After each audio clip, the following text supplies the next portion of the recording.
The story I'm about to tell you happened a few years ago, back when I was in my last couple years of high school, still living with my parents.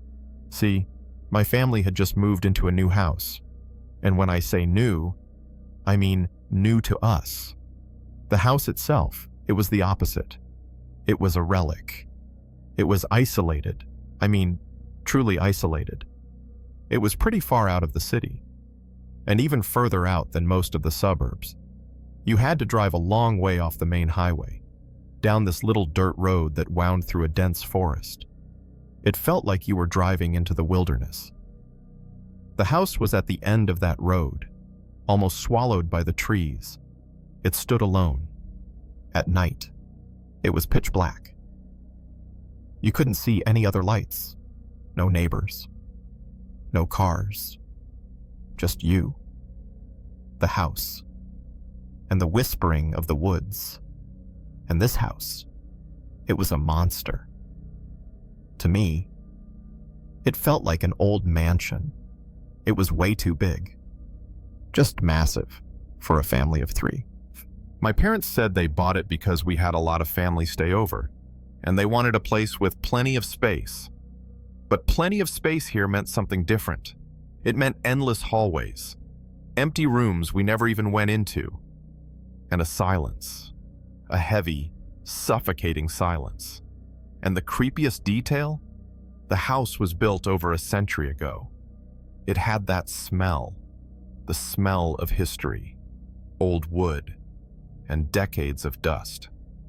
That week, my parents had to fly out to visit relatives, one of their rare trips away. They offered to take me, but senior year, I didn't want to miss a week of school and deal with the mountain of catch-up work. So, I volunteered to stay home, alone, to hold down the fort. And I realized one thing about this place very quickly. I hated being in it by myself. The place was just too big. It made you feel small. You could never know what was happening on the other side of the house. There was always this lingering uneasiness, like static in the air. You know how old houses talk. The floors creak as the temperature changes. The wind whistles through the old window seals. That stuff was creepy enough on its own. I was almost 18. I told myself I was old enough to brush that feeling off, but it never fully went away.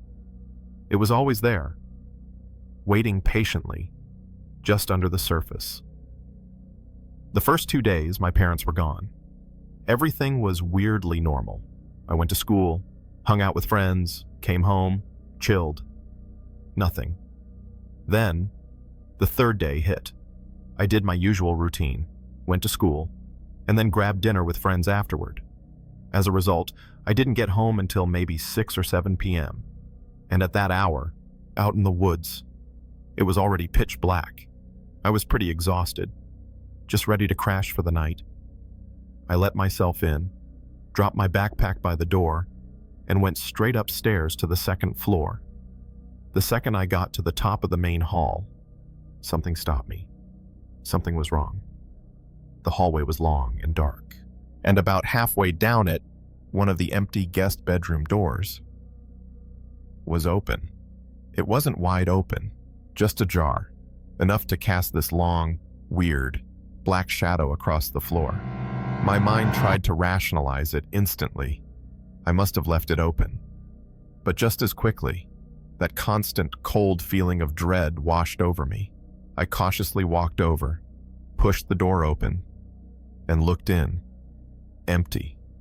Just an old, mattressless bed frame and some dusty furniture. Nothing. I slammed the door shut. And this time, I even jiggled the knob to make sure it was latched. But I still felt off. Here's the thing. My room was at the very end of the hall. I had to walk past this door dozens of times a day. I couldn't understand how I wouldn't have noticed it was open until now. I hated when doors were left open in this mansion. The feeling of walking past those dark, gaping mouths of the rooms, it was just weird. Before I could really relax, I decided to do a quick loop of the house. just for peace of mind. Front door, back door, locked. Nothing out of place. I went back upstairs, trying to tell myself that maybe I just hadn't seen it open in the morning. Or maybe the house was so old. It had popped open on its own while I was gone, like if it hadn't been fully latched. I went into my room, shut the door, and cranked the TV up. I was trying to drown out my own mind, but honestly, it didn't help. The TV was just background noise. My mind couldn't stop churning on one simple fact. I was completely alone, in a massive, isolated mansion, and I had no way of knowing what was happening in the other rooms.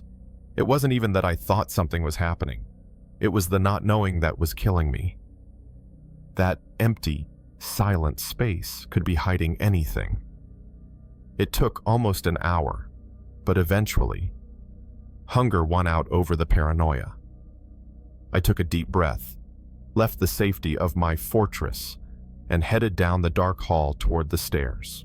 The one downside of living in a place like this, you never have all the lights on. The electric bill would be insane. So I was constantly walking through these pockets of pure darkness, these dimly lit corridors. The light from my room spilled out, but the rest of the hall was just shadow. While I was in the kitchen, making myself a simple dinner, I couldn't shake the feeling, that prickle on the back of my neck, the feeling of being watched. The only light was the single yellow bulb over the stove. Everything else around me was just darkness. The dining room was right there. And just beyond it, the huge, pitch-black living room. And I swore I saw something. Just a flicker of movement, right at the edge of my vision. A shadow that seemed to move the second I wasn't looking directly at it. Like someone had just ducked back behind a doorway. Every time I snapped my head up, heart pounding, the room was dark and perfectly still. Nothing was there. I thought I was losing my mind. I told myself, you were just scaring yourself. That the house and the silence were just playing tricks on me. That I was just being paranoid. I didn't want to give in to this baseless anxiety. I told myself it was stupid, and I tried to ignore it. I finished making dinner, put it on a plate, and started the trek back to my room. I walked past the dark living room, heart still racing, went up the stairs, and stepped into the upstairs hallway.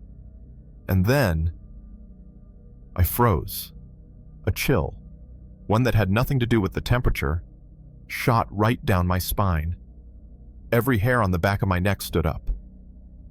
That door, the empty guest room door, it was open. Again. This time, it wasn't just ajar. It was wide open, swung all the way open, like someone had just casually walked out of it and hadn't even bothered to close it. I stood and stared down that dark hall for probably a full minute. I couldn't breathe. This wasn't the wind, and it definitely wasn't me.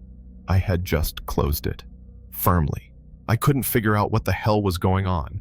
At that point, I honestly considered if the place was haunted. I'd never believed in that stuff, but that was before I lived in a creepy, 100-year-old mansion in the woods. But then, a thought that was even scarier than a ghost slid into my brain. What if it's not a ghost, with my heart trying to beat its way out of my chest?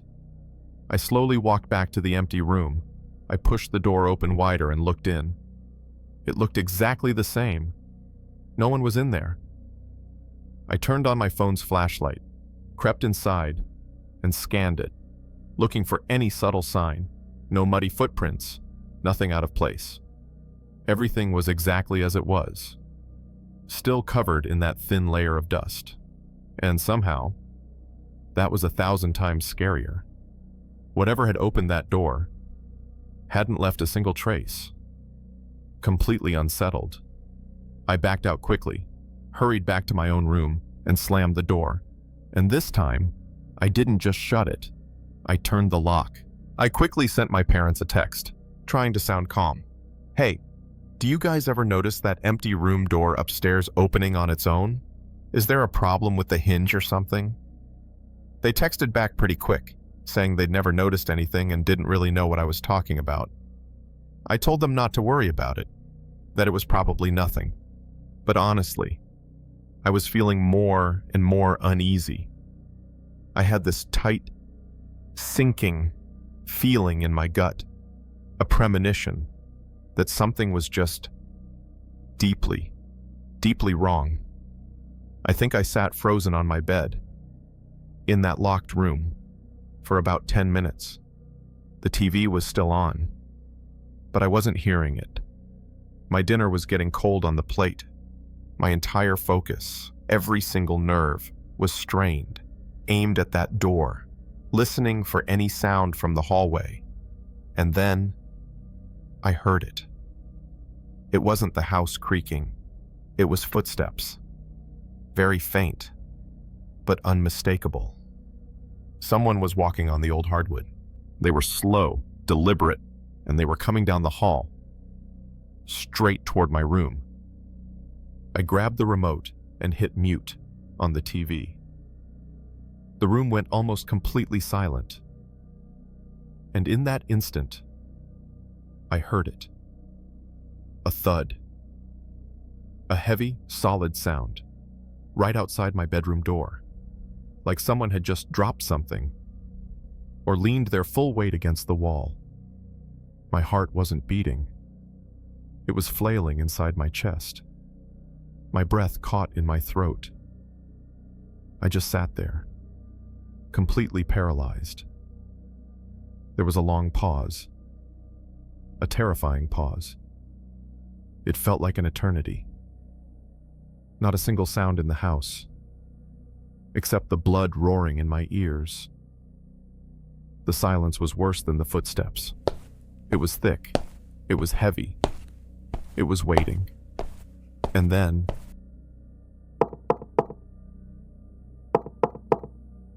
3 knocks on the door. You have to understand, this wasn't a frantic knock. No. It was soft, slow, and rhythmic, as if whoever or whatever was out there was perfectly calm, like they knew exactly where I was. And they were just playing. I couldn't believe this was happening. It was too surreal, straight out of a horror movie. They didn't knock again. They just stood there. I swear I could feel their presence, right on the other side of that thick wooden door. The silence stretched for another minute. Finally, I worked up the courage, trying to keep the shake out of my voice, and yelled, "Who is it? I've already called the police." It was a lie, of course. I was just hoping it would scare them off. I knew I should call them, but I also knew it was almost pointless. This house was too isolated. It would take them 15, maybe 20 minutes to get here. I was on my own, and the only response I got to my threat? 3 more knocks, exactly the same. Slow, calm, taunting. Panic set in. They weren't scared. They weren't in a hurry. At this point, I decided to actually call. I figured if they were just going to stand out there and wait, this was my chance. I fumbled for my phone, dialing 911. I tried to whisper to the operator, giving my address, explaining that someone was right outside my bedroom door. They asked what the person was doing now. And just as I started to say, "They're just standing there," I heard a new sound. A sound that froze my blood. A long, dragging sound against the wood. It was a long, sharp. Oh God. Like they were dragging a knife down the door. I started to really panic, almost screaming into the phone, begging them to hurry.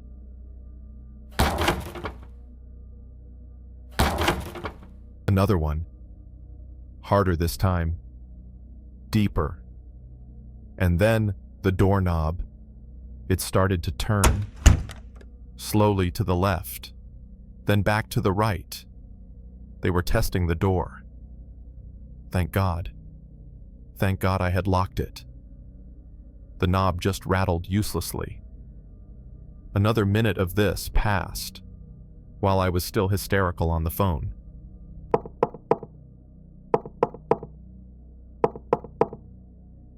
Three final taps. And then silence. Complete silence. The footsteps were gone.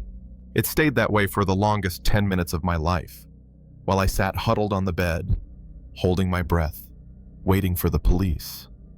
When they finally arrived, blue and red lights flashing, sweeping through the dark woods.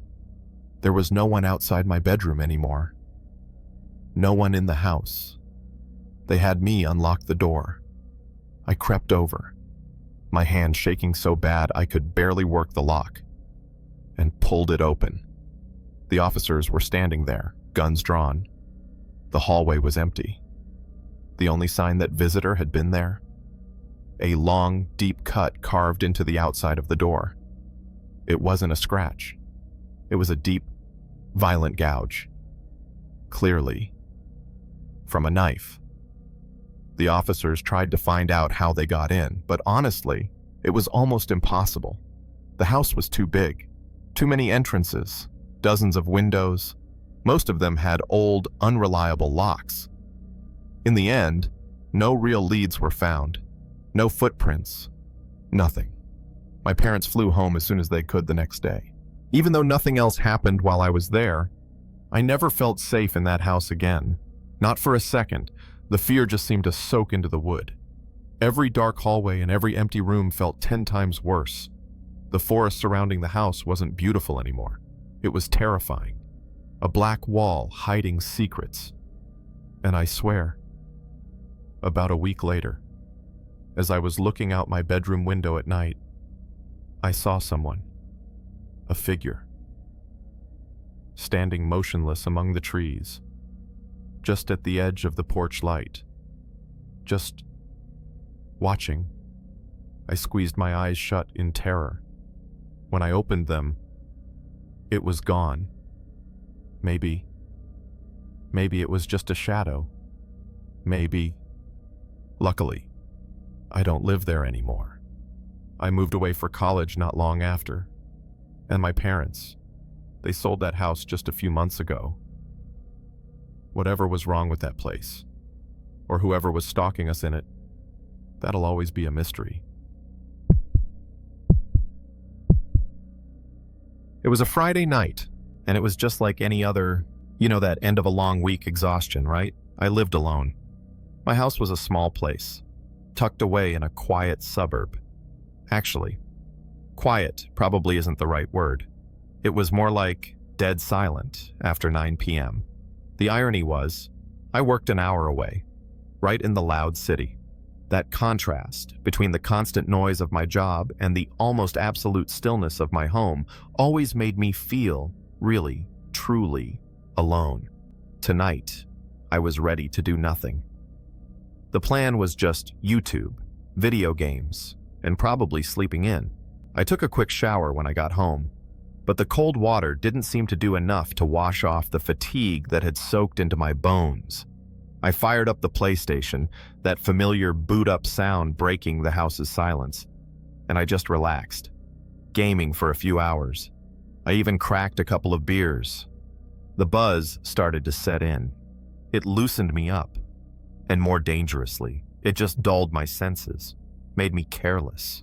The evening was going smoothly. I was completely zoned out, lost in a digital world, and I figured the only thing that could make it perfect was to order a pizza. I ordered from a local spot, right on their app. Quick, no phone call needed. Then, I just sprawled out on the sofa and threw YouTube on the TV while I waited. About 45 minutes went by, and I started to realize it had been a while. I checked my phone. Still no text saying it was on its way. I opened the app. It just said there was a delay. I don't remember the exact message, but it was one of those generic, "Sorry for the delay. Your order will be delivered soon" things. A soulless, automated response. No big deal. I thought. I was trying to stay up late anyway, but I could already feel my eyes getting heavy. The week's exhaustion, plus those beers, was hitting me harder than I thought. For the next 15 minutes, with the sound of some random YouTube video droning on in the background, I started to drift off. The house went completely still, just the TV and my own breathing. I had become a perfect target, and I had no idea. I was ripped from sleep by the doorbell, and it didn't just ring. It was relentless, just on and on, like someone was punching the button without stopping. A string of shrill sounds that shattered the silence of the house. It felt aggressive, almost impatient, and that immediately annoyed me. I shot up from the sofa, heart pounding. My head was spinning in a complete fog. The first and only thought that flashed in my drowsy brain was, "Oh, pizza's here." I had no idea how long I'd been passed out, or how long the delivery guy had been waiting. I quickly staggered to the door, annoyed at being woken up. I was still terribly groggy. Everything was blurry, and those beers from earlier definitely weren't helping. It felt exactly like I was seeing the world through a thick layer of plastic wrap. I fumbled with the lock and pulled the door open. There was a man standing on my porch. "Sorry," I said, my voice hoarse from sleep. "Hope you weren't waiting long. How much do I owe you?" The guy looked confused. The porch light cast weird shadows on his face. I tried to focus, clarifying. "For the pizza, how much do I owe you?" As soon as those words left my mouth, a tiny, sober part of me screamed that something was wrong. Completely wrong. He wasn't holding a pizza box, not even a red thermal bag. No uniform. He was wearing dark jeans and a gray hoodie, the hood pulled low, hiding most of his face in shadow, and his hands, both of them, were jammed deep in his pockets, like he was hiding something. He didn't answer right away. There was just a long pause, an awkward, chilling silence. He just stood there, staring at me. And thinking back now, I know it wasn't confusion. It was assessment. He was sizing me up, seeing how tired I was, how buzzed, how easy, and then he smiled. It was the strangest smile I'd ever seen. It didn't reach his eyes. "Don't worry," he said, his voice flat. "Pizza's still on its way." He had seized on the excuse I just gave him. He paused after that, just staring, like that was a totally normal answer. Even in my haze, my brain was yelling that this was an insane response. Why was he here? Why ring the bell like a maniac if the pizza was still on the way? But I was too tired to process it. My body just wanted to go back to the couch. My brain didn't want to connect the dots. Okay, I mumbled. After a few more suffocating seconds of silence, when he still didn't move, I just shut the door. I rubbed my face, trying to scrub away the weirdness. Why was that interaction so strange? But I wasn't clear-headed. Maybe I misunderstood. Maybe I was just paranoid. I put on a new video, sat down, and passed out again, even faster this time. And in that damned exhaustion, I made a mistake. I didn't lock the door. This time, I woke up, but it wasn't to a loud noise. It was to a tiny sound, a stealthy, almost imperceptible click. I didn't know exactly what it was. It was just enough to pull me from that fog of sleep, like a plucked string. I knew I'd only been dozing for a few minutes because the YouTube video was still mid-play. I sat bolt upright, my heart giving a single, wary thump.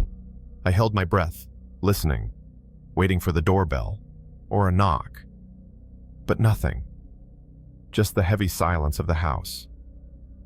I still didn't know what that click was, but that's when, in my confusion, I remembered to check the app to see where the hell that stupid order was.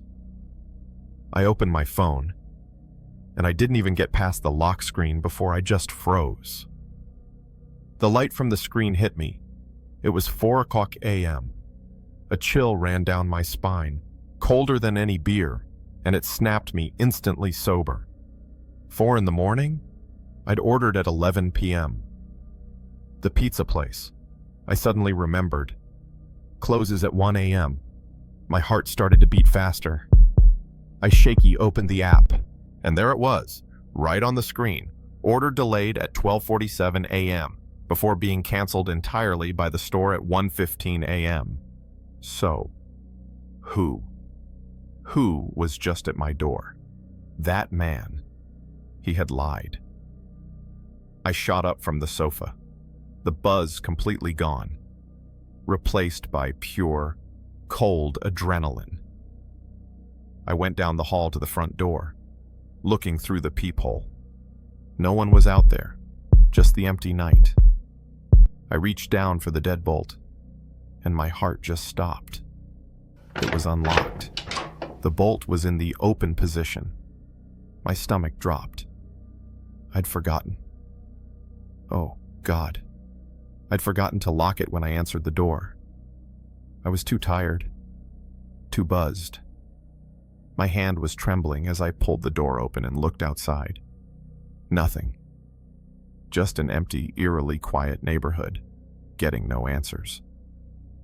I shut the door, pushing it firmly until I heard the latch catch. Click. And instantly, I went cold. That sound, the door clicking into its frame, that was exactly what I'd heard. That's what woke me up. My blood turned to ice. It wasn't the sound of someone trying to get in. It was the sound of the door being gently closed, from the inside. My face went pale. The entire interaction replayed in my head, but this time, with horrifying clarity. The man, his confusion when I asked about the pizza. He only went along with the delivery guy act after I mentioned it. I had handed him the perfect excuse. I looked back into my dark, quiet house. It wasn't safe anymore. Someone was in here. Everything in me screamed to get out. Now. I moved quietly down the hall, trying not to make a sound, back to the living room to grab my phone from the couch. The second I did, the instant my fingers touched it, I heard it. A noise. Down the hall. In my bedroom, a faint rustle. The sound of fabric brushing against fabric. I panicked. He'd been in the house this whole time. I grabbed the phone and just ran for the front door. I didn't care about noise anymore. I ripped the door open, burst out of the house, and sprinted down the block, hiding behind a neighbor's car and calling 911. The police got there fast, only a few minutes after my call, but it wasn't fast enough. The man was long gone. They swept the house. No one was there. He'd probably slipped out the back door the second he heard me yell or get on the phone. I gave them every detail I could think of, what he looked like. The hoodie, the way he kept his hands in his pockets, but so far, that's all we have. I think about that night all the time, and now, I think I know what happened. The canceled order was just a horrible coincidence. That stranger was an opportunist. He was casing the neighborhood, looking for empty houses or easy targets. He probably tried my door, found it locked, and rang the bell just to see if anyone was home. But when I opened it, drunk, tired, half asleep, he realized he'd hit the jackpot. He knew I was an easy target. I'm willing to bet that after I shut the door, he stood out there, watching, listening, and heard me not lock it. Then, he just waited a few minutes for me to fall back asleep, and gently pushed the door open. That click that woke me up, that was the sound of him, closing the door behind himself. If I hadn't woken up to that tiny sound that night, if I had slept just a little deeper, things would have gone very differently. Chances are, I never would have woken up to tell this story.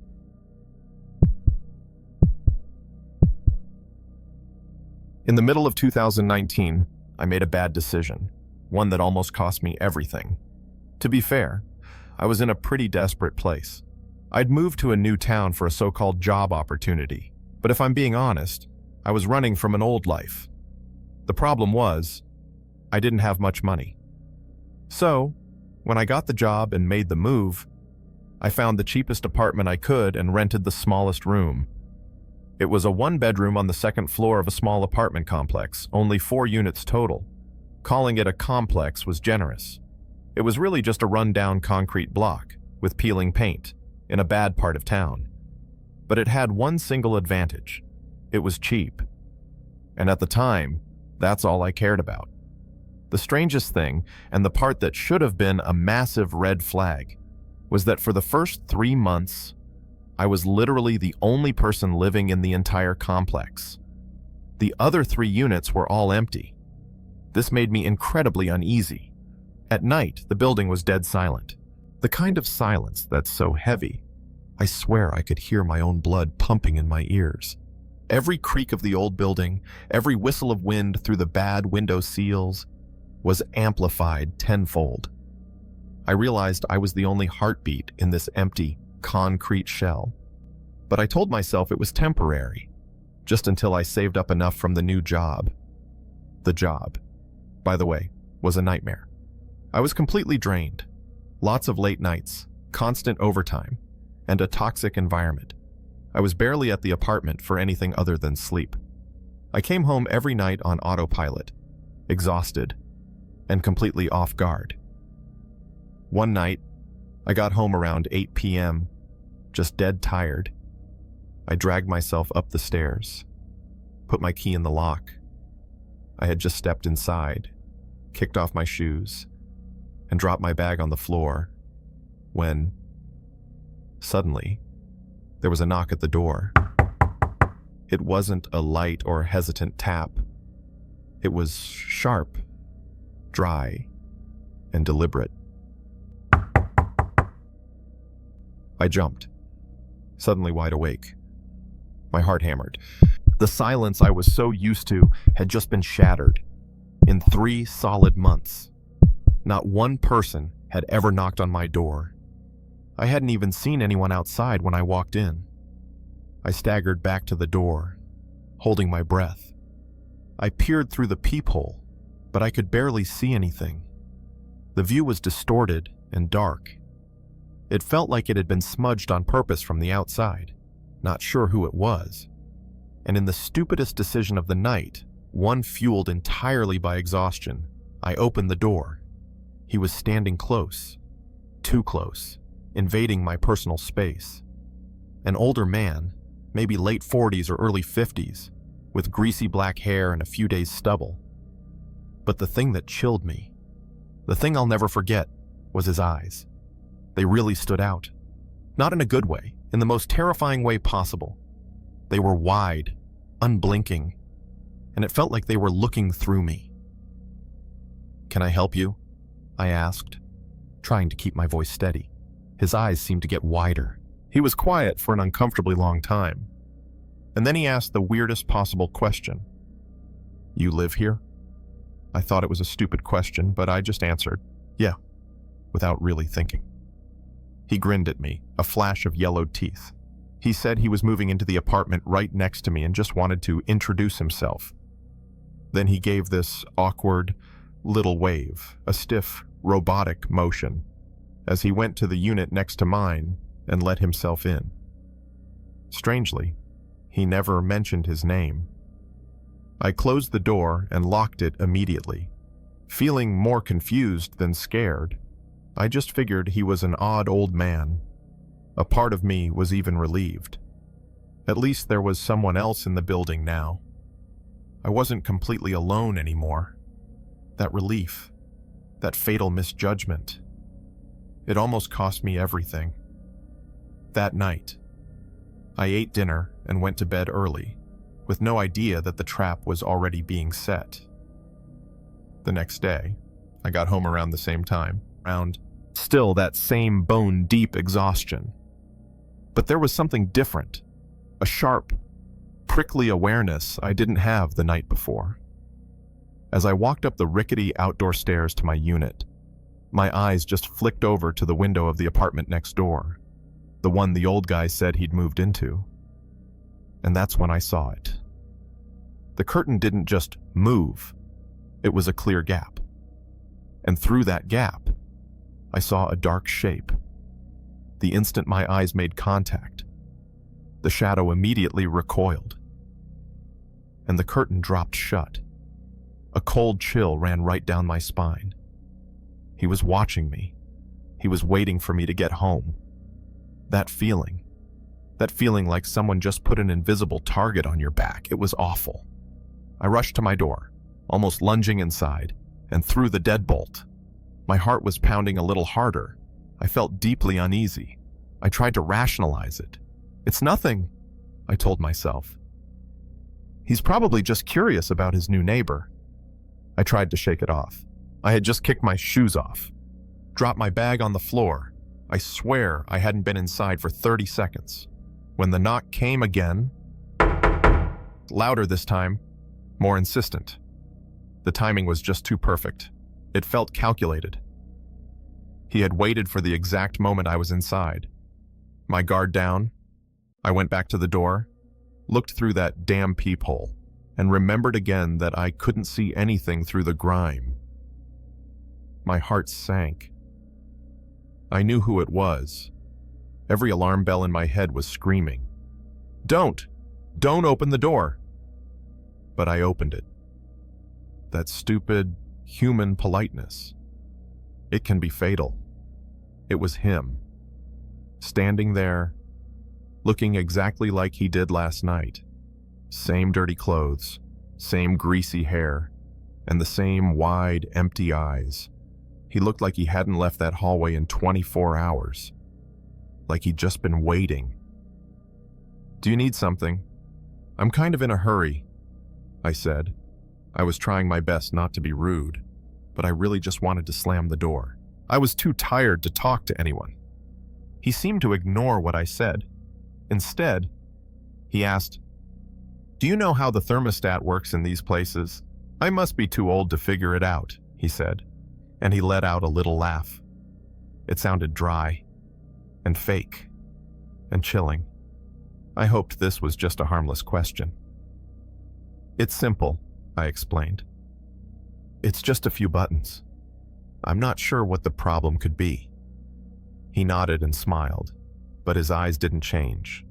Then he asked if I could just come take a look, because he thought he'd already tried what I said. At this point, I was just tired and annoyed. "I told you, I'm in a hurry," I snapped. Instantly, the smile vanished. He apologized, but the tone changed. It became passive-aggressive, almost a whine, but demanding. "It'll only take 30 seconds, he said. "I really need your help. It's so cold." And that was the lever. He knew exactly what he was doing. It was the middle of winter, and it was cold. If the guy really couldn't get his heat on, I'd feel bad. My exhaustion, my guilt, and my survival instinct, they were at war, and my instinct lost. I let out a heavy sigh, completely defeated. Fine. I just thought getting it over with would make him leave me alone. I had no idea that with that one simple word, I had taken the bait. I had just agreed to walk right into a prepared trap. He led me. It was just a few steps along that windy outdoor balcony, but it felt like I was crossing an invisible line, a point of no return. His apartment door was already open. Not just unlocked, it was cracked open, a draft of cold air seeping out, as if it was inviting. He walked straight into the darkness, but I stopped, right at the threshold. And immediately, the smell hit me, a disgusting, overpowering stench that just shot straight to the back of my throat. It wasn't just must, it was rotting garbage, the smell of something dead. It made me instantly sick. And then, as my eyes adjusted to the dark, my stomach just clenched. I saw the truth. The apartment was completely empty. Not a single piece of furniture, not one moving box. Just 4 bare, filthy walls. Paint was peeling in large, dead flakes. showing the gray plaster underneath. The floor was sticky with something I didn't want to guess. This apartment, it wasn't rented. No one was living here. I realized it instantly. The cold he was complaining about, it wasn't from a thermostat. It was the cold of a dead, empty space. He was deep in the dark room by now, and he realized I hadn't followed. He looked back at me, and that friendly mask just vanished, like someone flipped a switch. "Come in," he said. His voice was completely different. The wine was gone. It was cold, demanding, and terrifying. "It's right here." I stammered, trying to take a step back, trying to find an excuse. I think I left." He didn't let me finish. "I said, come in," he growled. His face went from that fake friendliness to just dark, frustrated, pure anger. And then he took one hard step forward, toward me. That was all I needed. Adrenaline just exploded. I didn't run. I bolted. I spun around and ran for my life back to my apartment. I heard him roar behind me, but I didn't dare look back. I burst through my door, slammed it shut, and threw both locks in a single motion. I just made it. Instantly. The doorknob started to rattle violently. Jiggle, jiggle, slam, slam. He was trying to force it. When he realized it was locked, he started pounding. Hit so hard they shook the entire door frame. My hands were shaking so bad I almost dropped my phone, but I managed to call the police, whispering my address in a panic. "Someone's trying to break in. He's trying to break my door down." Right as I was talking to the dispatcher, suddenly, he stopped. The pounding just stopped. Silence. And the silence was worse than the noise. He was listening. He knew I was on the phone. And then he called out. In that same creepy, calm, friendly voice from before. "Hey, is something wrong? You okay? I just need your help with that thermostat." He was trying to lure me back out. One last desperate attempt. He knocked a few more times, gently, like a real neighbor. And after that, I heard his footsteps leave. And then it was just silence. Until I heard the sirens in the distance. When the police arrived, the man was gone. They checked the apartment, and they confirmed the worst. It was vacant. He had broken in somehow and had been staying there, in that filthy, stinking room, probably for days, watching, planning. He knew exactly when I left and when I came home every single day. I think there's no doubt. It could have been so much worse. Just one more step into that dark room. Who knows what he had planned? I moved out as soon as I could. Broke my lease without a second thought. I will never forget his eyes or the smell of that empty room.